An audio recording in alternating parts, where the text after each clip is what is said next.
Lawfare is a weapon of the deep state. It absolutely is. Speaking of lawfare, Justice Department, and so forth, we have this recent revelation where a very senior member of the FBI talked about wearing a wire in to that. More than once. More than once. And that's how McCabe was making his point, that he was serious. But you got to also understand what would have been the context that would make Rosenstein say, hey, I'll wear a wire.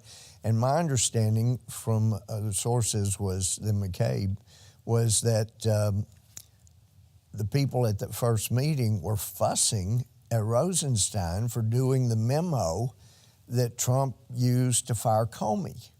And they accused him of not working with them, not being a team player in bringing down the duly elected president. Now, this is the deep state. It is indeed. Absolutely evidenced, and I don't think the American people have really grasped this. This Too is many a of them threat haven't. to our Constitution. It's a threat to our way of life. Absolutely. Because if you can remove a duly elected president, then you're in charge. You control That's right. everything. Yeah.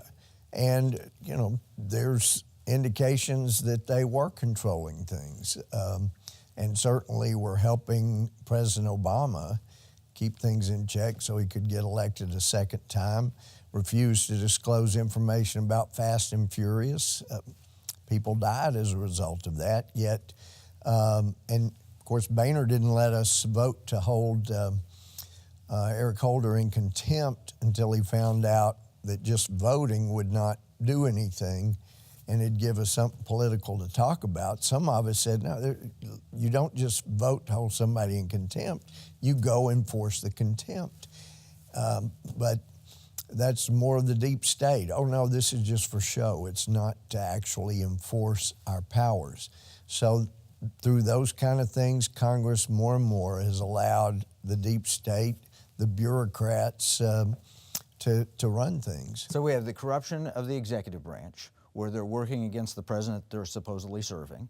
Then we have the corruption in under Congress. Trump, not under Obama. True. There were very little of that. I didn't want to leave that out there like I was saying that. But if they don't like the president, the bureaucracy controls the president, is the statement there, as opposed to the other way around. And in Congress, I'm very concerned. You've probably seen the reporting of Luke Rosiak on these individuals that were accessing from Pakistan the servers of Congress. And I was very disturbed about that, and Luke brings that up in his book.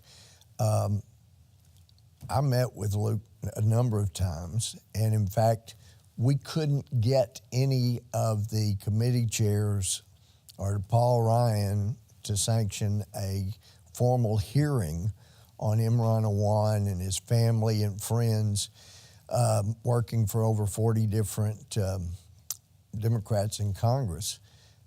They had access to their emails, their calendars, all that information. And one of the WikiLeaks emails in the DNC indicates we need to get into Debbie Wasserman Schultz's computers. Anybody know her password?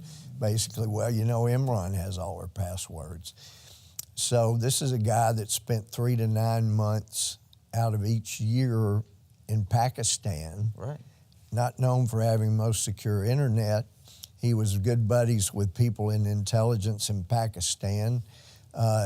His wife got upset when she found out he had married another woman, which is in this country not really appropriate.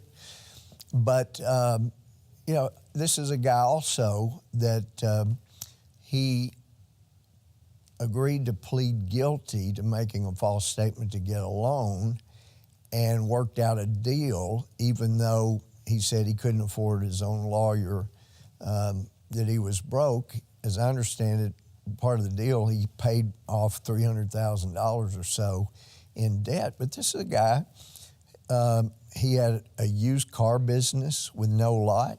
That often means they're running, you know, stolen car business. And they owed a guy, I think it was $100,000, so they couldn't pay him, so they had him put on the payroll of Congress until he got his money doubled. And